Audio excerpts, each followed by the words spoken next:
Hey, it's Juan. Welcome to the November issue of your VMA Sit Rep. And I'm here in Moline, Illinois on Hero Street, which a lot of Army folks are familiar with, because on this small town street in the middle of America, 8 Army soldiers gave their lives across World War II and Korea. It's a really distinguished neighborhood, distinguished part of the country. And we thought it's a great fit to get to know a little bit about another distinguished Army veteran and one of, if not the, senior vet partner at Deloitte. He's been here for 18 years. Bob Glass is a West Point graduate.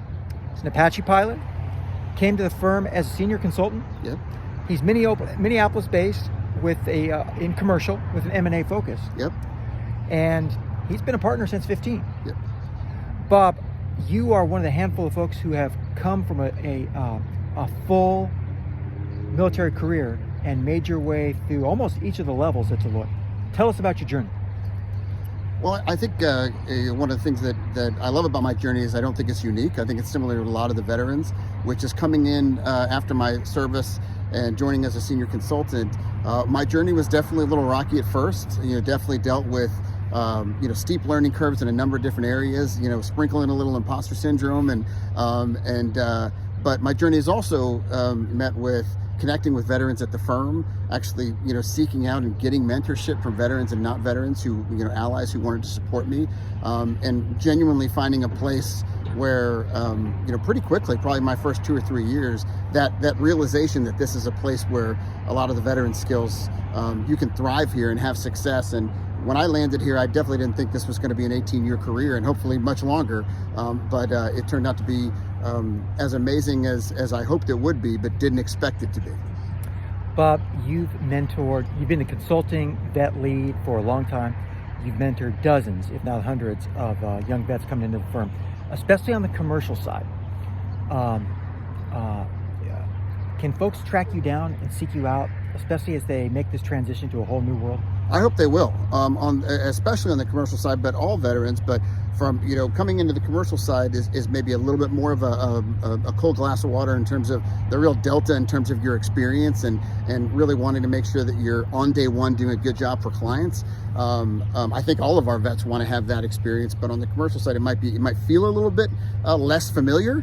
And they can always reach out to me, and I'll always make time or connect you with a ton of our veterans that want to make time who've been through exactly what you've been through.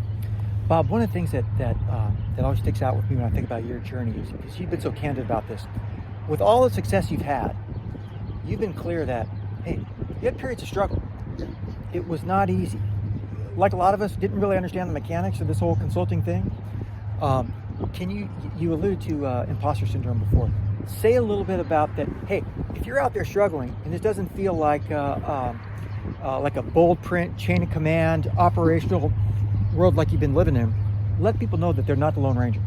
I can't agree more. I always tell people my first 12 to 18 months in the firm, I was exceptionally average at best. And that was still with me, doing tons of self-study. I think working an extra 10% in everything that I'd done, and really wondering if there was really going to be some adhesive nature to me in this career.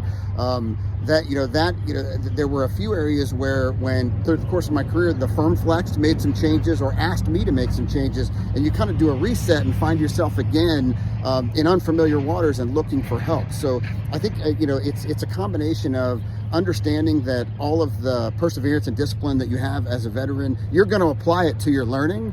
And it might be a Saturday morning, it might be a Saturday afternoon with football on and a beer in your hand, just trying to catch up with some of the peers that had time while you were in uniform. I think that disciplined self-learning is one of them. The other is true belief.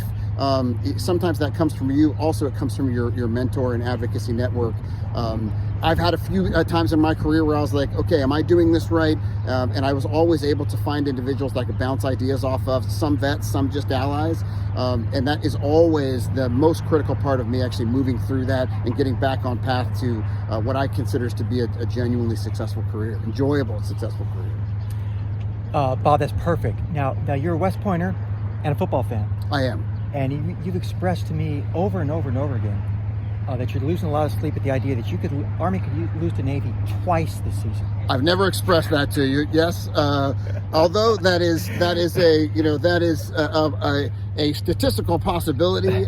It's not a high probability. But we're for those sitting around having discussions from an Army-Navy perspective, there's going to be some high adventure this football season. A lot of texts and emails that I hope no one ever reads between a lot of old soldiers, and I'm excited to have it all play out through December. Bob, hey, thanks for sharing a little bit about your journey. Thanks for being a great mentor. And I encourage you, especially in the consulting world, especially Army types, and especially on the commercial side, do yourself a favor, reach out to someone who's been through it, successfully navigated his way through, and wants to help. Please Appreciate it, do. brother. Thank you.